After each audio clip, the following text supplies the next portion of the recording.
Wali Kota Solo, Jawa Tengah yang merupakan putra sulung Presiden Gibran Rakabuming Raka menanggapi pernyataan Sekjen Hasto Kristianto yang mempertanyakan keabsahan statusnya sebagai bakal cawapres Prabowo Subianto.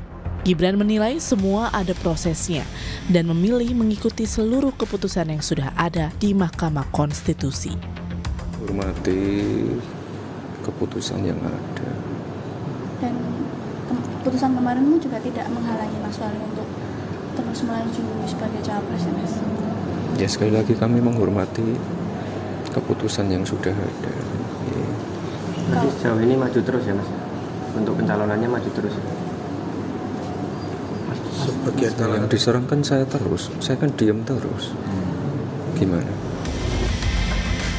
Sebelumnya, Sekjen PDIP Hasto Kristianto mempertanyakan keabsahan pendaftaran Gibran Rakabuming Raka sebagai bakal cawapres Prabowo di Pilpres 2024 pasca Anwar Usman terbukti melanggar etik berat sebagai hakim konstitusi.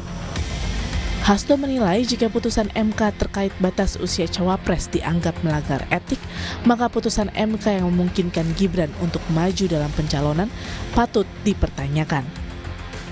Yang kemudian menghasilkan suatu keputusan yang melanggar etika secara serius bahkan terbukti ada tercampur dengan kekuasaan dan keluarga, itu sama sekali tidak dibenarkan, dan ini menyentuh persoalan terkait dengan bagaimana keabsahan dari pasangan Pak Prabowo dan Mas Gibran.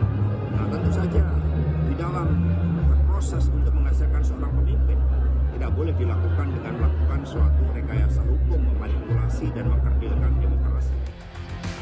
Sementara pakar hukum tata negara Bivitri Susanti menyebut, secara logika hukum, setelah MK memutuskan Anwar Usman melakukan pelanggaran etik berat saat memutus gugatan soal batas usia capres dan cawapres, maka putusan MK pun harusnya tidak sah.